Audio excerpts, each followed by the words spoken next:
Assalamualaikum warahmatullahi wabarakatuh. Halo sahabat semua.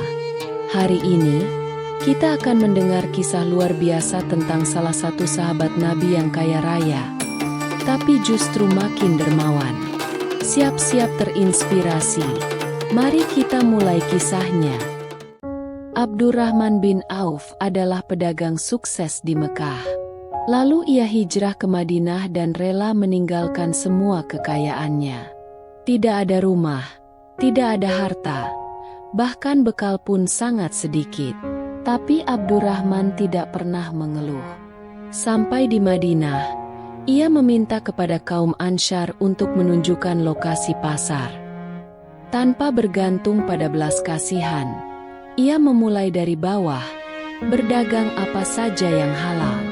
Ia jual mentega dan menjual keju.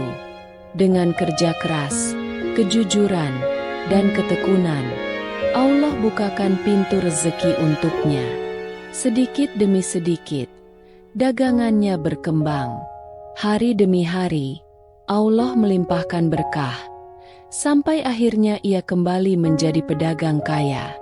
Tapi kekayaannya kali ini terasa lebih bermakna, karena ia tahu, semua ini titipan Allah. Dalam waktu singkat, Abdurrahman bin Auf kembali menjadi salah satu orang terkaya di Madinah. Hartanya semakin melimpah. Ia memiliki kebun hingga peternakan. Ia adalah kafilah dagang yang sukses. Tapi kalau kita lihat cara hidupnya, sungguh berbeda dengan para hartawan pada umumnya. Rumahnya sederhana, tidak megah. Pakaian yang ia kenakan biasa saja, bahkan kadang tampak sangat sederhana. Ia makan apa yang ada, tanpa berlebihan. Abdurrahman tidak menjadikan harta sebagai sumber kesombongan. Ia tahu, kekayaan hanyalah amanah. Ia tidak ingin hartanya membebani di akhirat. Di matanya, dunia ini kecil dan akhirat itulah tujuan utama. Itulah sebabnya, meski berlimpah harta, hati Abdurrahman tetap ringan, sederhana, dan selalu terhubung dengan Allah. Berkah harta tidak membuat Abdurrahman bin Auf lupa daratan. Justru semakin kaya, ia semakin banyak berbagi.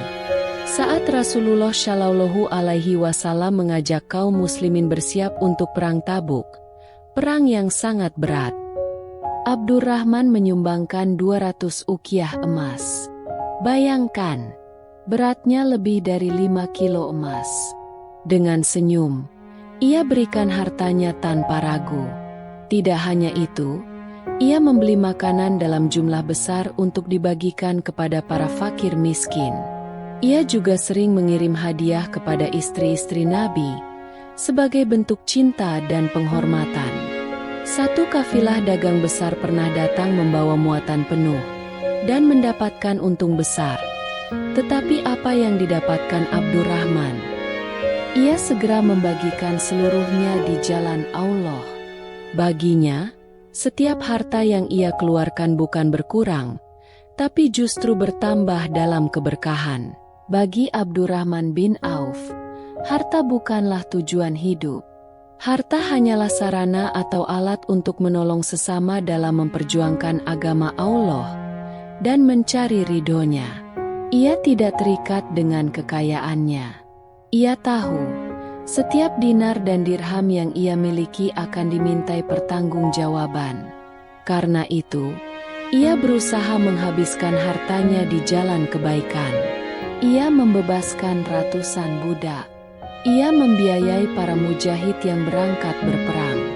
Ia membantu para janda dan anak yatim dengan penuh kelembutan. Bahkan di masa akhir hidupnya, ia berwasiat untuk menyumbangkan sebagian besar kekayaannya untuk orang-orang yang membutuhkan.